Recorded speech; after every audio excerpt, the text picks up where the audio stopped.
कि 1799 के अंदर ऐसा मान लिया गया कि लाहौर का राजा रणजीत सिंह है। लाहौर का राजा कौन है? रणजीत सिंह है। रणजीत सिंह बहुत फास्ट स्पीड में ग्रोथ करते हैं और स्पीड में ग्रोथ करते हुए 1805 के अंदर रणजीत सिंह ने अमृतसर पर अधिकार कर लिया और अमृतसर को अपनी रिलीजियस जो वो मतलब कैपिटल बनाया, धार्मिक राजधानी। उसके बाद में अमर मतलब साहब रणजीत सिंह की स्पीड इतनी ज्यादा थी प्रोग्रेस करने की कि अंग्रेज डर गए, इसलिए अंग्रेजों ने कहा कि इसके साथ में संधि करते हैं। इसलिए 1809 के अंदर हुई एक संधि, उसको कहते हैं अमृतसर की संधि। कौन क्या क्या कहते हैं उसको? अमृतसर की संधि। और इसके अंदर अंग्रेजों की तरफ से आया था चार्ल्स मेटकॉफ, और चार्ल्स मेटकॉफ आके संधि करता है। संधि करने के बाद में ये डिसाइड करता है कि दोनों के बीच में बॉर्डर होगा, और उस बॉर्डर का नाम क्या होगा? सतलज नदी। कि आज के बाद में रणजीत सिंह कभी अपने सैनिकों के साथ में सतलज नदी को क्रॉस करके इधर नहीं आएंगे, अंग्रेज कभी क्रॉस करके इधर नहीं आएंगे। ये बीच में दोनों में सीमा रेखा मान ली गई।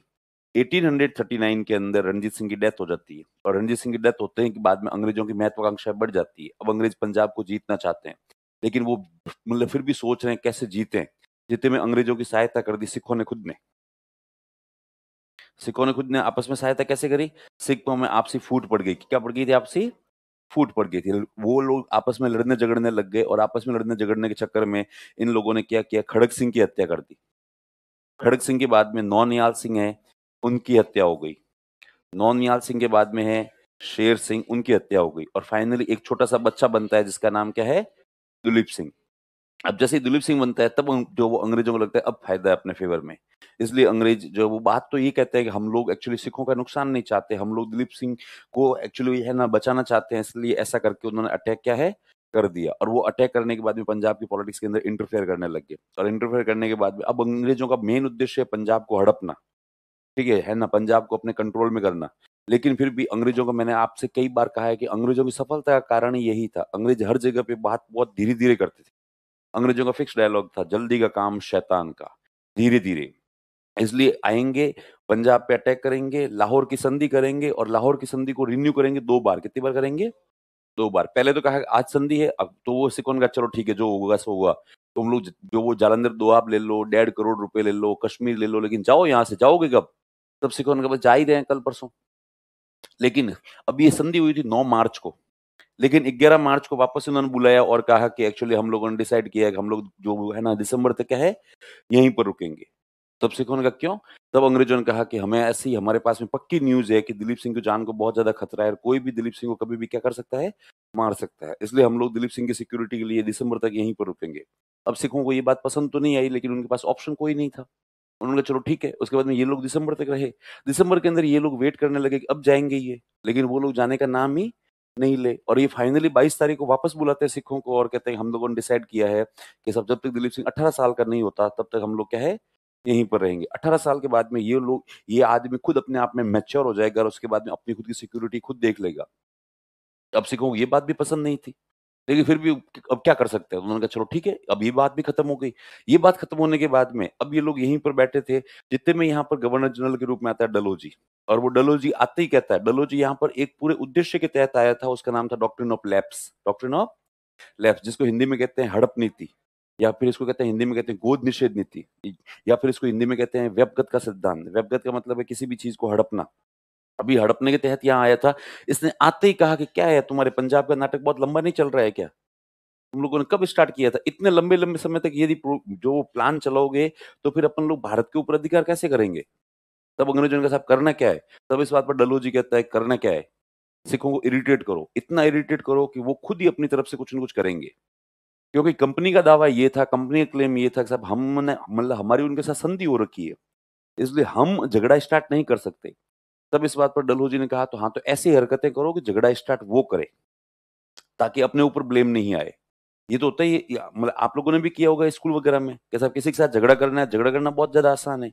क्या होता है? उसको इरिटेट करो, ज्यादा से उसके बैग की लात मार दो, उसके पानी की बोतल नीचे गिरा दो, वो कहीं पर भी लाइन में खड़ा है तो साइड में जाके उसको कोने से क्या कर दो, धक्का मार दो, ये कर दो। तो आगे वाला आदमी कितनी बार सहन करेगा? 2 बार, 4 बार, 5 बार, फाइनली वो इरिटेट होगा, और वो इरिटेट होके फिर आपसे झगड़ा करेगा। इसलिए डलहौजी ने कहा कि इनको सिखों को इतना इरिटेट करो कि ये लोग खुद ही झगड़ा कर ले।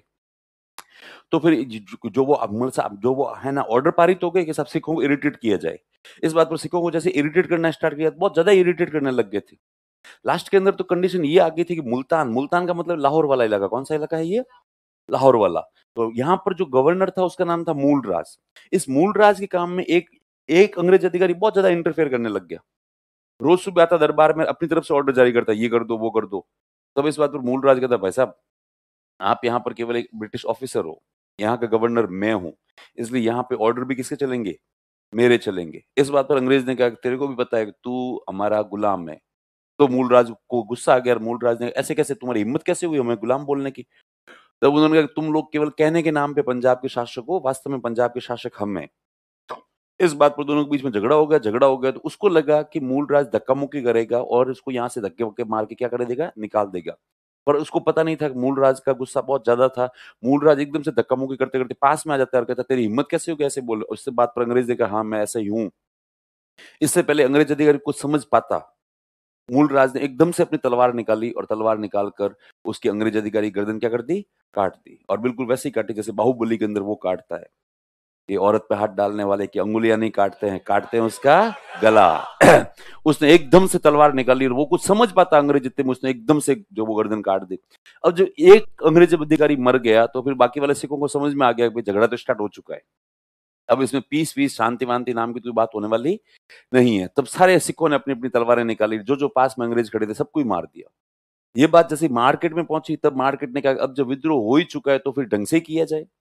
तो फिर उन्होंने बहुत सारे अंग्रेज अधिकारियों को क्या कर दिया, मार दिया। ये बात जो वो फैलते फैलते पहुंच गई, जो वो हजारा गवर्नर के पास में, ये चतर सिंह था, ये भी अंग्रेजों से दुखी हो रखा था भयंकर। इसको जैसे ही पता लगा कि मूलराज ने अंग्रेजों को मार दिया है, इसने भी अपनी तलवारें निकाली, इसने भी जो वो अंग्रेजों को मार दिया। इन्होंने कहा कि अब जब जो होगा सो क्या है, देखा जाएगा। अब इस बात पर युद्ध स्टार्ट हो गया। अब आर पार की लड़ाई थी। अब आर पार की लड़ाई थी लेकिन डलहौजी के लिए बहुत ज्यादा भारी पड़ गई, क्योंकि जितने भी अंग्रेज अधिकारी मरे थे उनके सबके फैमिली मेंबर ने क्लेम किया कि इनकी सबके मर्डर के पीछे, सॉरी, इनकी सबकी हत्याओं के पीछे यदि उत्तरदायी है तो वो कौन है, डलहौजी। तब डलहौजी कहता है कि मेरा उद्देश्य ऐसा नहीं था कि ये लोग मारे जाए, मैंने केवल ये कहा था कि इनको इरिटेट करो ताकि ये हमारे खिलाफ कुछ करे, पर मुझे पता नहीं था कि ये लोग इतना बड़ा कर देंगे, इस तरीके से कर देंगे। इस बात पर डलहौजी कहता है अब तो मैं कसम खाकर कहता हूं कि पहले मेरा उद्देश्य केवल पंजाब का विलय करना था, लेकिन अब मेरा उद्देश्य बदला लेना है, रिवेंज लेना है, इसलिए अब मैं जाऊंगा, रिवेंज लूंगा। और वो ऐसा करके आता है। इसका का सेनापति था, उसका नाम था गफ। और वो गफ के नेतृत्व में आर्मी लेकर आता है, आर्मी लेकर इनके ऊपर अटैक कर देता है। और वो जैसे ही अटैक करता है तो एक युद्ध होता है, उसका नाम है चिलियान वाला युद्ध। क्या नाम है उसका? चिलियान वाला। ये चिलियान वाला पंजाब में कोई एक गांव है।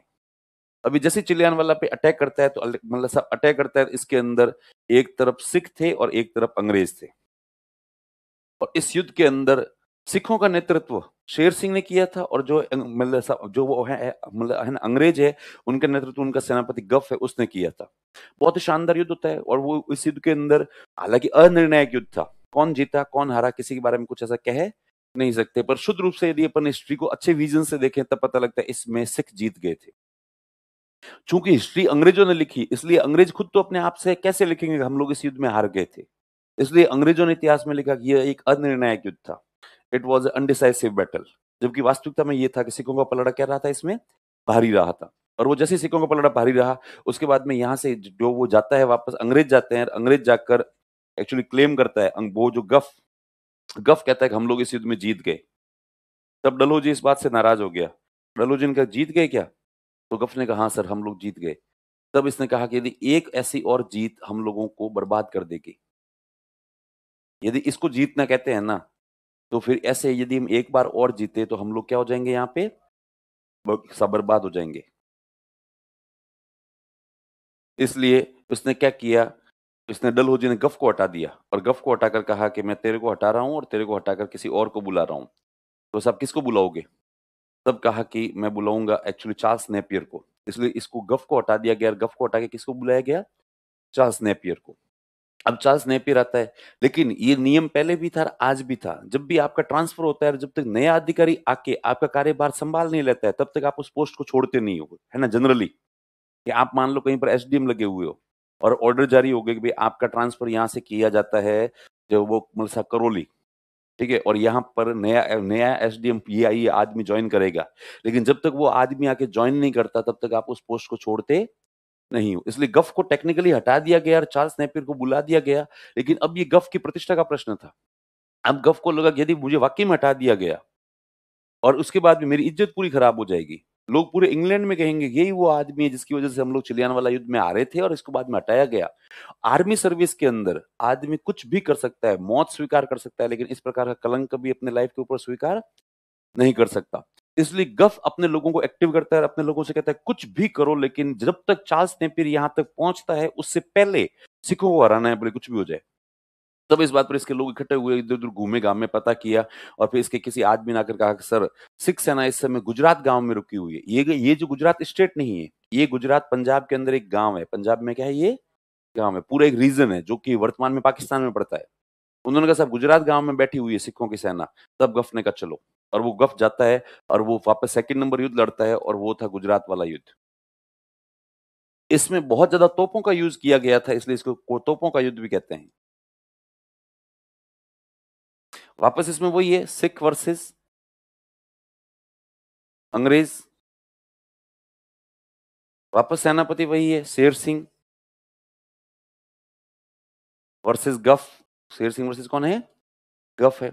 इस युद्ध के अंदर ये गफ बहुत मतलब जीतना ही चाहता था। इसलिए गफ अपने सैनिकों को इकट्ठा करता है, सैनिकों को इकट्ठा करके कहता है कि जितने बारूद का यूज़ करना है, उतने बारूद का यूज़ करो। जितनी बुलेट्स का यूज़ करना है, उतने बुलेट्स का यूज़ करो। जितनी तोपें चलानी है, उतनी तोपें चलाओ, लेकिन मुझे विक्ट्री चाहिए, हर कंडीशन में। क्योंकि उस ज़माने के अंदर बारूद बहुत ज़्यादा महँगा हुआ करता था। बुलेट्स बहुत ज़्यादा महँगी हुआ करती थी। इसलिए इन सैनिकों को साफ-साफ निर्देश है, जब तक किसी को हाथ से मार सकते हो ना, तब तक हाथ से मारो, बंदूक से नहीं मारो। इसलिए पहले के ज़माने में एक्चुअली वो जो है ना, बुलेट वाली बंदूकें आती भी बहुत कम थी। तोड़ेदार बंदूकें होती थी, तो वो तोड़ेदार बंदूक में जब भी युद्ध स्टार्ट होता, तब होता भी यही था। पहले एक बार फायर करते और फायर करने के बाद में आगे वाले जितने थे सैनिक मरते उतने मर जाते, फिर वो फटाफट सेना भागकर आपके पास आती, तब तक वो उसमें बारूद डालकर देखा हुआ होगा आपने, उसमें छड़ी से ऐसे करके उसका पूरा ही वो मतलब वो जो बनाते थे तोड़ा, फिर ये उसको चलाते नहीं थे। फिर लड़ते वापस उससे बंदूकों से आगे ही लगे हुए थे, खंजर उनसे ही लड़ते थे, उनसे ही मारते थे, जो वो तलवारों से लड़ते थे। बंदूक में आपके बारूद भरा हुआ है, लेकिन उसका यूज़ केवल इमरजेंसी में होता था। कि अभी आप लड़ रहे हो और लड़ते-लड़ते आपको एकदम से ऐसा लग रहा है कि ये आदमी मेरे ऊपर बहुत हावी हो रहा है, ये हो सकता है मुझे मार ही दे। तो फिर वो एकदम से उसके सामने ट्रिगर करके ट्रिगर दबाता था और आगे वाला क्या हो जाता था, मर जाया करता था। और वरना जो वो मतलब सब तोपें होती थी, उनका प्रयोग भी ऐसा ही होता था कि यदि आपको लगता है कि आप तोप का एक गोला चलाओगे, कम से कम 20-25 लोग मरेंगे, तो सब तोप का गोला चलाओ। ऐसा नहीं है कि 2 आदमी भागे-भागे आ रहे हैं और सब आप उसमें तोप का प्रयोग कर लो, क्योंकि बारूद बहुत महँगा है। और ये कॉन्सेप्ट दिखाया भी था एक मूवी के अंदर। आरआरआर में आरआरआर के अंदर वो आदमी जैसे ही एक कोई सोल्जर होता है किसी भारतीय को मारने के लिए जैसे ही बंदूक खींचता है तब उसका अधिकारी नीचे उतरता है और कहता है कि नहीं, बुलेट्स बहुत महंगी है। बुलेट्स बहुत क्या है? महंगी है, इसलिए हाथ से मारो इसको। तो वो ऐसे ही दिखाया गया। लेकिन इस युद्ध के अंदर इसने गफ ने परमिशन दी थी कि तुम्हें जितना यूज़ करना है उतना करो, लेकिन मुझे विक्ट्री चाहिए। और वाक़ई में इतना यूज़ किया गया और इतना ज़्यादा यूज़ हुआ कि इसमें अंग्रेज़ जीत गए। अंग्रेज़ क्या हो गए थे इसमें? जीत गए और अंग्रेज जीत गए, सिख निर्णायक रूप से हार गए और जैसे सिख निर्णायक रूप से हारे, तो फिर सिखों ने सरेंडर कर दिया और सिखों ने सरेंडर करने के बाद में अंग्रेजों ने दुलीप सिंह को लंदन भेज दिया और दिलीप सिंह से कोहिनूर डायमंड क्या कर लिया उन लोगों ने? ले लिया और वो उसको दिलीप सिंह को लंदन भेज कर कहा कि भई दिलीप सिंह को जो वो पढ़ाएँगे। अब चूँकि दिलीप सिंह शुरू से ईसाइयों के संपर्क में ज़्यादा रहा, इसलिए दिलीप सिंह ने ईसाई धर्म स्वीकार कर लिया और उसके बाद में पेरिस में दिलीप सिंह की क्या हो गई? डेथ हो गई और जैसे ही दिलीप सिंह की डेथ हुई, उसके साथ में ही रणजीत सिंह का परिवार क्या हो गया था? जो वो मूलतः समाप्त हो गया था।